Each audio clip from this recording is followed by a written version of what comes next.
Hi hello नमस्कार. आजच्या व्हिडिओमध्ये आपण पाहणार आहोत बाळाचं वजन वाढवणारी रेसिपी काय आहे. आपण व्हिडिओमध्ये शेवटपर्यंत पाहणार आहोत. याचे फायदे काय आहेत आणि बाळाचं कसं वजन वाढतं हे देखील मी तुम्हाला योग्य पद्धतीने सांगणार आहे. तर व्हिडिओ नक्की शेवटपर्यंत पहा. चॅनलवरती नवीन असाल तर प्लीज आपल्या चॅनल सबस्क्राईब करा. मी रोज बाळाच्या recipe shorts video long video upload करत असते आणि त्याची माहिती देखील देत असते. योग्य पद्धत काय आहे हे देखील सांगत असते. त्याच्यामुळे आपल्या चॅनल जरूर सबस्क्राईब करा. चला तुमचा जास्त वेळ न घेता आता आपण व्हिडिओला सुरुवात करूयात. तर आज आपण बनवणार आहोत बाळाचं वजन वाढवणारी रेसिपी. ती आहे ओट्स खिचडी. त्यामध्ये आपल्याला भाज्या टाकून घ्यायच्या आहेत. त्यासाठी आपल्याकडे ज्या भाज्या आहेत त्या घ्या. जसं मी बीन्स घेतला आहे, गाजर घेतला आहे आणि टोमॅटो घेतला आहे. स्वच्छ धुवून घेतला आहे आणि आपल्याला कट करून घ्यायचं आहे. अगदी छोट्या प्रमाणात कट करून घ्या जेणेकरून लवकर शिजल्या जातील व्यवस्थित.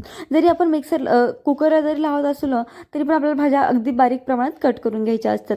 त्यानंतर आपल्याला इथे टोमॅटो घ्यायचा आहे. टोमॅटोचं बी इथे मी काढून टाकलेलं आहे.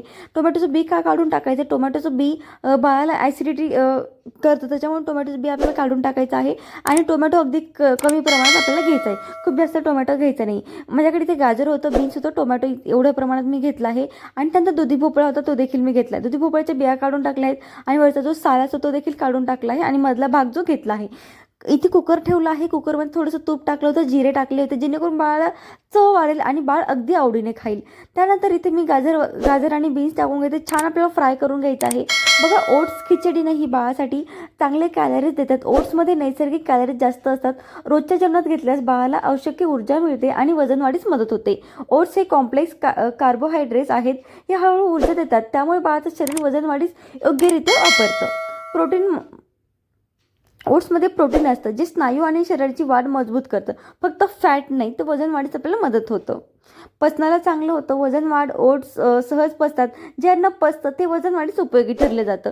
त्यानंतर इथे एक एक करून आपल्याला भाज्या छान अशा फ्राय करून घ्यायच्यात. लक्ष ठेवायचं, भाज्या आपल्याला छान फ्राय तर झालेल्या पाहिजेत. कच्चा वगैरे वास असेल तर बाळ खात नाही. अगदी चिमूटभर आपल्याला इथे हळद टाकून घ्यायची आहे. भाज्या फ्राय झाल्यानंतर अगदी थोडंसं जर वाटत असेल खाली लागतंय तर तुम्ही थोडंसं चिमूटभर पाणी देखील टाकू शकता. इथे मी ओट्स घेतले होते. एक 10 ते 15 मिनिटं मी ओट्स इथं भिजत ठेवले होते आणि ते घेतले आहेत. ओट्स खिचडी आपण 8 ते 12 महिन्याच्या बाळापर्यंत, 1 वर्ष 2 वर्षाच्या बाळापर्यंत पण आपण ओट्स खिचडी देऊ शकतो. पण त्याचं योग्य प्रमाण काय आहे ते आपण पाहणार आहोत. योग्य पद्धत काय आहे त्याची ते देखील आपण पाहणार आहोत व्हिडिओमध्ये. त्यामुळे व्हिडिओ शेवटपर्यंत पहा. इथे छान आपल्याला फ्राय करून घ्यायचं. मीठ वगैरे आपल्याला बाळाच्या 1 वर्षापर्यंत आपल्याला मीठ टाकायचं नसतं. इथे ओट्स मी भिजवून घेतलं जेणेकरून लवकर शिजले जातील आणि मॅश देखील लवकर होतील. म्हणून छान मिक्स आपल्याला करून घ्यायचं आहे. भाज्या का टाकायच्या त्याच्यामध्ये? कारण की भाज्यासोबत दिलं ना तर प्रोटीन वगैरे बाळाला मिळतं आणि वजन वाढीस अजून जास्त मदत होते. त्याच्यामुळे आपल्याला भाज्या वगैरे इथे टाकून घ्यायच्या आहेत. जसं की भाज्यामध्ये विटॅमिन्स वगैरे असतात. त्याच्यामुळे तुम्ही याच्यामध्ये मूग डाळ देखील टाकू शकता. पण माझ्या बाळाला मूग डाळ आवडत नाही म्हणून इथे मूग डाळ मी स्किप केली आहे. तर छान असं नंतर 1 ग्लास पाणी टाकून पुन्हा फ्राय करून घेते. ओट्स थोडे चिकट असतात त्याच्यामुळे जास्त फ्राय करून घ्या. आठवड्यातून आपण 3-4 वेळा देऊ शकतो. फक्त नीट शिजवलेली पाहिजेत. 8-9 बाळाच्या बेबीला तुम्ही देऊ शकता ओट्स. याची त्यानंतर 1 ते 2 शिट्ट्या आपल्याला कुकरला काढून घ्यायच्या आहेत. आणि याच्यामुळे काय होतं ना, पोट फुगणं वगैरे बाळाचं होत नाही. कॉन्स्टिपेशन बाळाला होत नाही. इथे मी 2 शिट्ट्या झाल्या आहेत आणि नंतर गॅस बंद केला आहे. तर अशा पद्धतीने हे करत आहे. आणि एक महत्त्वाचं म्हणजे 8-9 महिन्याचं बाळ ना, माझं 9 महिन्याचं बाळ आहे आता, पण त्याने जसं की मी मॅश करत आहे इथे, त्यांनी मॅश केलेली खाल्ली नव्हती खिचडी. तुमचं पण बाळ जर मॅश केलेला पदार्थ खात नसेल तर प्लीज त्याला देऊ नका आणि आग्रह देखील त्याला करू नका. एखादा पदार्थ बाळ असं असतो की तो खातो आणि एखादा पदार्थ नाही खात. त्याच्यामुळे मिक्सरला काढून घ्या. हा पदार्थ मला असं वाटतं एखाद्या वर्षाचं बाळ खात असेल, 10 महिन्याच्या पुढचं बाळ, पण माझ्या बाळाने नाही खाल्ली म्हणून याला मी छान असं मिक्सरमध्ये काढून घेतलं होतं.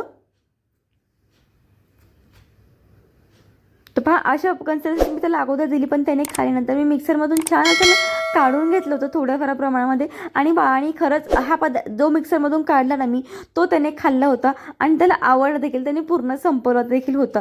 बाळाला देताना 3 दिवसाचा रूल आपण पाळला पाहिजे. कुठलाही पदार्थ देताना अगदी कमी प्रमाणात द्या. पहिल्यांदा देत असताना कमी प्रमाणात द्या. बघा बाळाला काही ॲलर्जी वगैरे होते का? कारण की प्रत्येक बाळ वेगळं असतं. आणि ही जी स्मूथ पेस्ट होती ना, त्याने खूप जास्त आवडीने खाल्ली होती.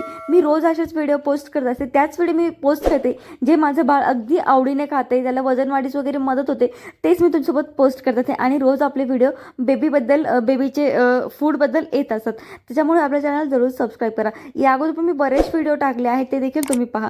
ओट्सचे खूप सारे फायदे आहेत. अजून मी रेसिपी शेअर करत राहणारच आहे तुमच्यासाठी. त्याबरोबर त्याच्यामुळे आपल्या चॅनल जरूर सबस्क्राईब करा. चला भेटूत एकदा पुन्हा नवीन व्हिडिओसोबत, नवीन माहितीसोबत. सध्यासाठी बाय बाय. आणि प्लीज व्हिडिओ आवडल्यास लाईक, शेअर आणि कमेंट करायला विसरू नका. बाय. भेटू.